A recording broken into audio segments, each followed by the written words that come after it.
Hey guys, hi, how are you? Today is a very special milestone. We're officially checking in on the first 2 years and 30,000 miles since I bought this car. This is a 2003 second generation Lexus GS300. So this video is going to be a summary of impressions for the first 2 years. If you've been following my channel since the beginning, you should know that about 2 summers ago, I bought this car with just under 92,000 miles on the odometer. In a world where the average new car costs around $49,000, and it's packed with all kinds of technology that ends up giving you problems, like is my case with my last new car, I want to talk about what it's actually like to live with a 23-year-old car. So analog is just a luxury cruiser from the early 2000s. I'll talk about the upgrades, the daily headaches, and the real maintenance cost, and why this $7,500 clunk continuously proves to be one of the best automotive investments I have ever made.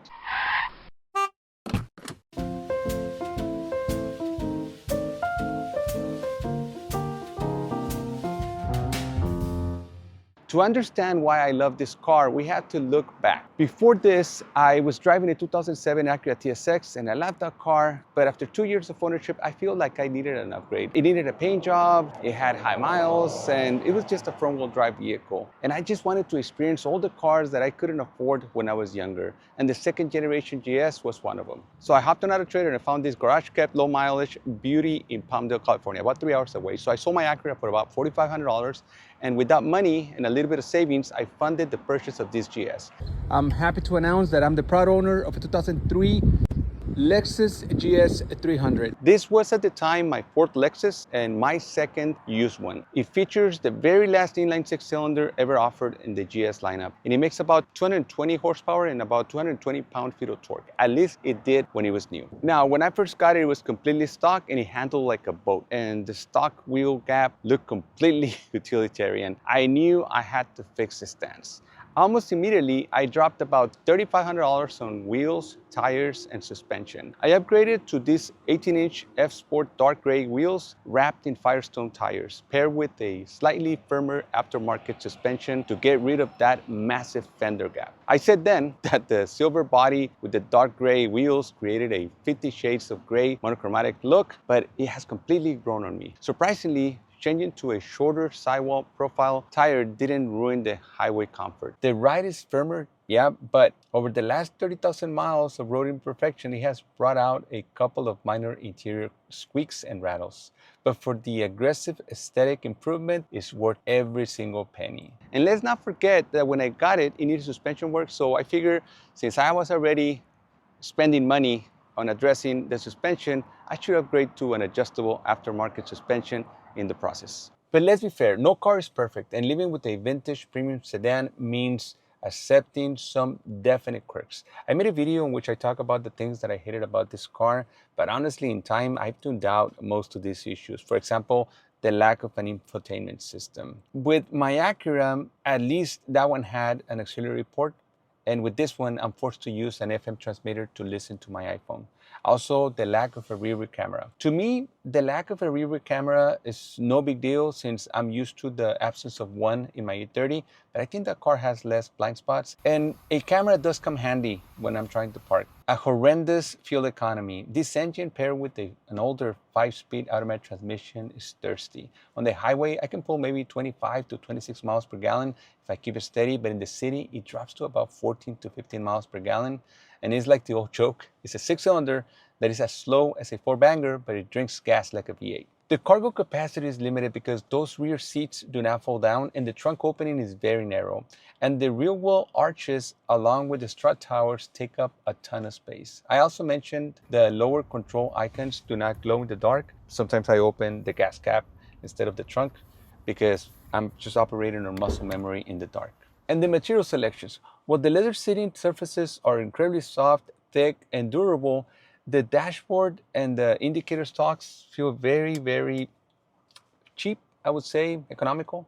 I find some of these materials no different than any other Toyota from that era. Now, you may ask, Juan, why do you tolerate an old car with zero modern safety features like lane keeping assist and blind spot monitoring? Well, because simplicity equals peace of mind. Also, not having a car payment makes for very high quality REM hours at night. For a year, this car shared the garage with our brand new then 2024 Genesis GV70, and that car was such a bad experience that it made me appreciate the simplicity and the reliability of this Lexus. So the more headaches I had with the Genesis, the more I love this 23-year-old Lexus that has never left me stranded, and it's also very simple to service. If it needs an oil change, I don't have to wait for weeks for service. I just pull into the local shop, pay $120 for fully synthetic, stretch my legs for an hour, and drive away. Now let's talk about real numbers. Over the course of 30,000 miles, I've spent roughly $3,500 on core maintenance to keep it safe and mechanically perfect. The biggest hit was $1,100 for the timing belt kit and transmission service, which I highly recommend if you get one of these, especially if the prior owner didn't give you any service records. In this case, the first owner just didn't provide me with any records, so I had to do it. And when you add the $7,500 purchase price, closer to $8,500 if you include sales tax and paperwork, I have around $12,000 tied up in this car. Is this car worth maybe $7,000? So the depreciation is virtually zero. Since my first year update, where I gave you a full breakdown of the expenses, all I have done to the car is fix a transmission leak and a service to the differential for about $400, plus a couple of more oil changes. So yes, I would say I have about $12,500. So for $5,500, I have driven 30,000 miles. What's that about? Maybe 18 cents per mile? The real Achilles heel of this car is California gas prices. Burning 91 premium over 30,000 miles means I spend thousands at the pump. But when you factor in dirt cheap registration fees, lower insurance premiums, and the total lack of a monthly car payment, driving this car is a lot cheaper per mile than owning a brand new vehicle. I'm using an arbitrary combined figure of 19 miles per gallon for the duration of my ownership. I've used about 1,579 gallons of fuel. Google says that the average price of gas in California since I bought the car is around $4.95 per gallon. If these values are true, then I paid about $7,815 in gas. I know it's way more complicated than that because I fueled up many times outside of California on those long trips to Texas, but I just want to illustrate the bigger picture. If I had bought a comparable Lexus in 2024, it would have been what, the ES350, which is listed with the combined fuel efficiency of 26 miles per gallon. At that, it will have cost me $5,700 in gas expenses alone. I guess my point is, sure, modern cars are more fuel efficient, but that fuel efficiency will cost you a pretty penny. To officially cement the 2-year mark, I recently loaded up the car and left for El Paso on a 1,600-mile round trip in a single shot and back. The car did great. Needless to mention, holding cruise control at 75 to 80 miles per hour effortlessly through the mountains and valleys. After that trip, I went back to El Paso again, but for that trip, I used our RX 300, which turned out to be a horrible gas guzzler. I struggled to get 21 miles per gallon on that same highway. Which brings me to the next point. From now on, I will be alternating between these two vehicles, so I won't put as many miles on this GS. Let's talk about problems with the car. For a while, I was having an issue with the door lock actuator on the driver's side, which completely failed. And it was right before the trip. So the automatic headlights stay on if the door is not locked. So I had to be really careful. And the problem went away, but I'm really careful to always look back, either lock the car manually or look back to see that the car locked properly and the door and that the lights are off. Otherwise, I'm gonna come back to a drained battery. And I know that eventually I'm gonna have to repair it. So I'm just buying time while I address other issues with this car and my other car. On a side note, I just upgraded to HID lights that I bought on Amazon very cheaply. They were suggested to me by my friend Mike from the Hi-Fi Insider YouTube channel, and they turned out to be great. I honestly wouldn't have bought something like this. It was $50. What do I expect for $50, right? If it hadn't been recommended to me. Apparently, his lasted for about 10 years, and for that price, you just can't beat it. And going back to gas prices, for my last trip to Texas, I spent about $360 on gas alone. My wife flew for that trip, and she spent $318 for a round trip, and she did it in 2 hours. So financially, flying would have been cheaper, but flying doesn't give you this beautiful, reliable, rear-wheel drive cruiser to drive around town once you arrive. People ask me all the time what car is next for your channel, and I honestly do not know. But I can tell you one thing, it's not gonna be a brand new car. I would probably opt for another gem that is at least 5 to 10 years old.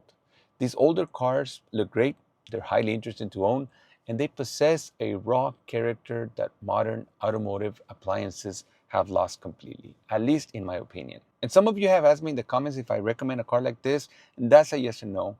I wouldn't recommend this car for somebody that does a lot of city driving because it will destroy you at the pump. I would advise you to look for an older, reliable four-cylinder from Honda or Toyota. But again, those cars will probably be more expensive to buy because everyone wants an efficient, reliable, and paid-off import. After a year of having this pretty much as my only car, I can tell you that I do not miss owning a more modern car, much less an SUV. This car can do most things I need to do, even if it feels out of place for certain chores.